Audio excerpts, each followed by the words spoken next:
Dice, según los estándares internacionales, es obligatorio valorar activos fijos, dice allí nuestro usuario. Pues mire, en realidad no es obligatorio valorar activos fijos. Digamos que otro de los mitos de las NIF que se hizo y que existe todavía, y sobre todo cuando se hizo el balance de apertura, es que muchos decían es que usted tiene que valorar todo, cuando en realidad pues la norma internacional no lo dice. Por ejemplo, en muchas empresas valoraron sillas, mesas, computadores viejos, cuando en realidad la norma internacional dice muy claramente en el párrafo 79b de la NIC 16 que ese tipo de activos, aunque se estén usando, no es necesario valorarlo, sino revelarlo en una nota.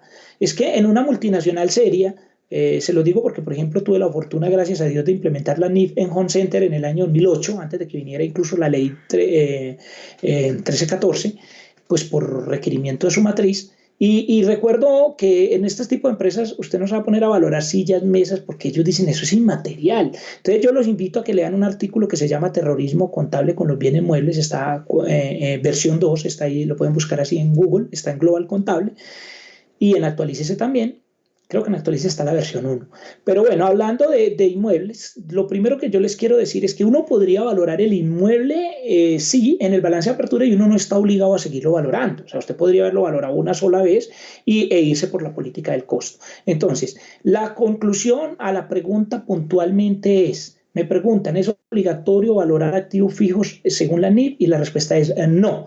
La valoración es opcional tanto para las entidades del grupo 1 como para las entidades del grupo 2. Si usted mira la NIC 16, en el párrafo 29, dice que la entidad debe seleccionar en su política valorar o dejar sus activos al costo o, en su caso, al costo atribuido. Es decir, si usted en el ESPA tenía un activo totalmente depreciado y lo valoró, puede tomar eso como costo para fines de NIF, no para fines tributarios, y lo que puede hacer es no volverlo a valorar de allí en adelante.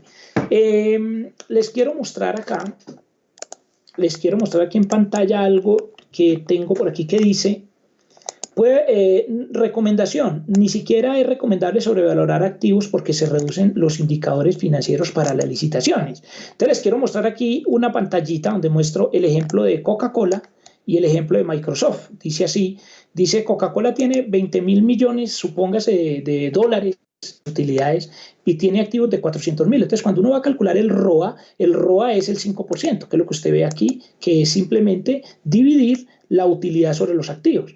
Y Microsoft, en cambio, tiene menos de la mitad de las utilidades de Coca-Cola, tiene mucho menos, por decir algo acá, de los activos, entonces tiene un mayor ROA. ¿Por qué? Porque tiene menores activos. Y si en su empresa tengo 20 de utilidades, 20 millones de utilidades, pero supuestamente mis activos valen 1.000, entonces quiere decir que esa empresa toca cerrarla porque es una empresa que no tiene ningún tipo de apalancamiento.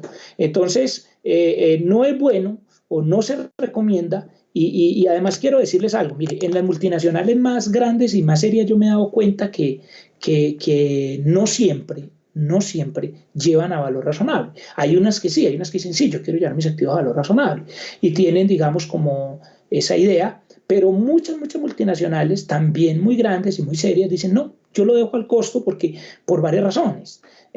¿Por qué razón no se acostumbra? Ahora, uno ve que más bien las pymes eso tienden a valorar y valorar activos porque les encanta subir el valor de los activos. Y uno allí lo que encuentra es que, mire, yo me encontré un caso hace poco de una empresa que tenía utilidades de 100 millones de pesos al año y sus activos valían 14.000 millones de pesos. Entonces, si usted va y calcula el ROA, como lo vimos en pantalla, si usted va y calcula el ROA de esa empresa que estoy diciendo, estaríamos diciendo que serían 100 millones de utilidades sobre 14.000. Entonces estaríamos diciendo que el ROA de esa compañía tiende a cero. Entonces uno como auditor debe inmediatamente decir que allí hay tal vez una sobrevaloración, porque miren ese ROA, por ejemplo, en ese caso sería de menos del 1%.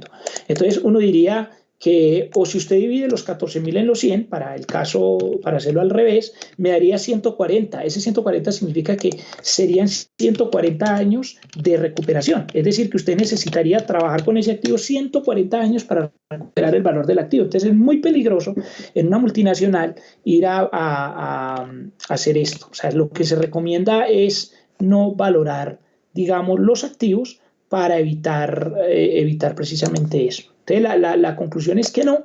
Además, porque deben tener en cuenta que en las normas como USGAP incluso prohíbe valorar las propiedades, planta y equipo. ¿Por qué? Primero, porque usted no las tiene para la venta, sino para el uso. Y segundo, porque tergiversa precisamente una información que es de carácter tributario. Países como Brasil adoptaron la NIP, pero con la excepción de valorar propiedades, planta y equipo. En países como Colombia y en Latinoamérica, digamos que la moda es valorar propiedades, planta y equipo, no solamente inmuebles, sino hasta sillas viejas. Entonces, por eso es que les digo que no es obligatorio. Además, lo que yo creería es que ustedes no deberían en las políticas de una microempresa estar valorando tanto activos porque eso les perjudica además una cantidad de partidas conciliatorias, impuestos diferidos, etcétera.